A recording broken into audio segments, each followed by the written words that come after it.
জিয়াদ হাতের লাঠি দ্বারা ইমাম হুসাইন রাদিয়াল্লাহু তাআলা আনহুর টুট মোবারকে আঘাত করছে। আঘাত করে করে বলছে, এত সুন্দর সুদর্শন ছেলে আরেকটা আরব তল্লাদের মধ্যে আমি আর দেখি নাই। তখন আল্লাহ রাসূলের সাহাবী হযরত যায়েদ ইবনে আরকাম রাদিয়াল্লাহু তাআলা আনহু দাঁড়িয়ে গেলেন। দাঁড়িয়ে বললেন, এই জিয়াদ, এই পাপিষ্ঠ ছেলে, আমি দেখেছি আমার বয়স হয়েছে। ইমাম হুসাইনকে আল্লাহ রাসূল ওই টুট মোবারকের মধ্যে চুমু দিয়েছে, আর এই টুটের মধ্যে তুমি পাপিষ্ঠ আঘাত করছো। ইবনে জিয়াদ গভর্নর কঠিন ভাষায় বলল, তুমি যদি ইমাম হুসেনের ব্যাপারে আরেকটা কথা বলো, তোমাকে কতল করা হবে।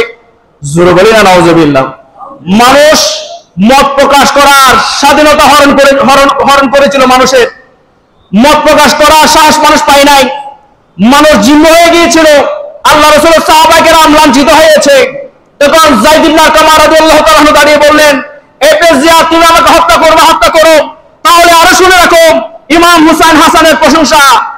এই ইয়াজিদের ইবনে জিয়াদের চোখ লাল চক্ষুকে বয়না করে দাঁড়িয়ে বললেন যে আমি দেখেছি মসজিদে নববী মদিনা শরীফের মধ্যে এক রানে মুবারকের মধ্যে ইমাম ডান রানে ইমাম হাসানকে নিয়েছেন, বাম রানে ইমাম হুসাইনকে নিয়েছেন, দুজনকে চুম্বন করেছেন, আদর করেছেন এবং বলেছেন যে এরা আমার হুসাইন, আমি হুসাইনের, হাসান হুসাইন হচ্ছে আমার বংশের দুজি দ্বারা। যারা তাদেরকে মহব্বত করবে, আল্লাহ তুমি তাদেরকে মহব্বত করো।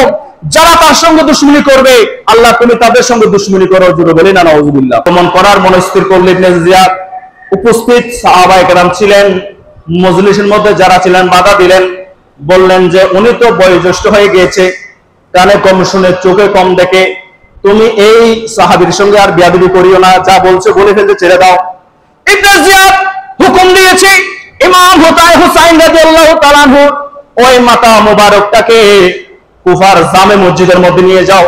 কুফার জামে মসজিদের মধ্যে নিয়ে গিয়ে কুফাবাসীকে জামে মসজিদের দ্বার কিনারায় একত্রিত করে ইবনে জিয়াদ ভাষণ দেওয়া শুরু করে দিল।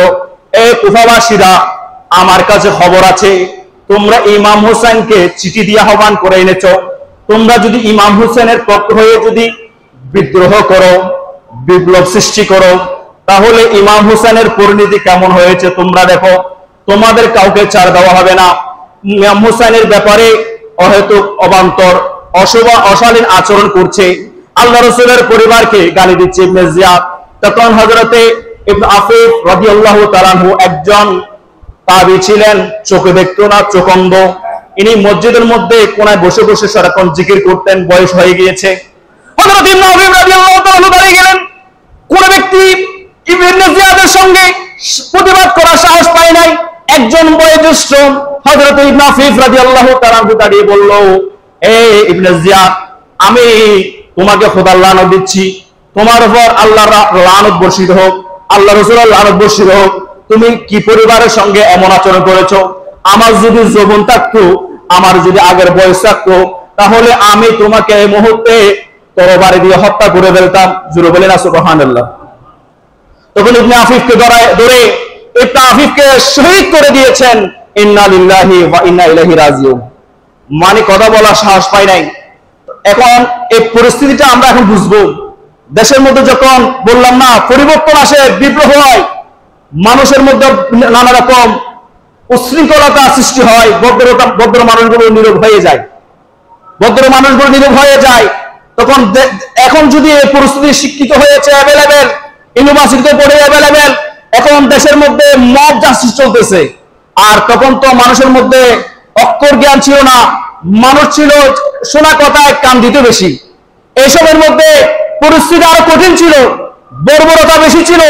ইমাম হুসাইনকে শহীদ করার পরে একটা ব্যক্তিও মুখ খোলার সাহস পায় নাই, যে মুখ খুলেছে তাকে কতল করা হয়েছে। জোরে বলেন না নাউজুবিল্লাহ।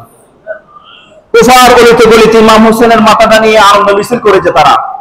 শেষ পর্যন্ত এজিদের দরবারে দামেস্কের দিকে পাঠানো হয়েছে এক জাক সৈন্য বাহিনী দিয়ে, যে তোমরা এই মস্তকটাকে এজিদের দরবারে নিয়ে যাও।